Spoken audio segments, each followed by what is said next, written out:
猫妈妈 be like， 家人们，刚生下来的孩子一直想怎么办？猫妈妈的义乌小奶猫，只要有一只开始叫，另外几只都会跟着一起叫，引起连锁反应之后，就连猫妈妈都不知道要咋哄了。心说这带娃也太难了吧，于是紧急呼叫救兵，叫来了大金毛来帮忙。大金毛一出马果然不一样，直接往窝边一躺，脑袋往猫妈妈身上一放，开始逐个安慰小奶猫。你还真别说，大家真的都不哭了。于是主人直接把窝拿走，小奶猫们瞬间就把这个暖烘烘的大金毛包围了起来，这不比窝舒服啊！大金毛脑袋一放，小猫瞬间被藏在了脖子底下，这也太萌了吧！选大金毛当保姆也是有原因的，宝宝情绪多稳定啊！被小奶猫吼，也只是尴尬的抬起小脑袋，还以为关系混好了，又像天天躺在身上的小猫，结果又被吼了。就算被吼，也还是挤着小脸，小粉舌头疯狂试探。宝宝是真的很想和小奶猫做好朋友呢，谁能拒绝这么一只真诚的大狗狗呢？果然没一会儿，两小只就成为了好朋友。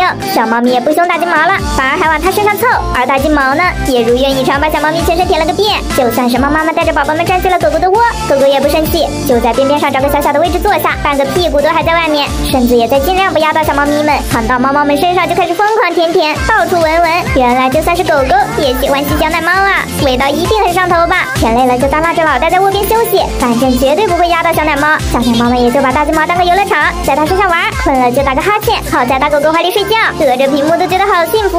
狗儿这个萌啊，我一定会养上大金毛的。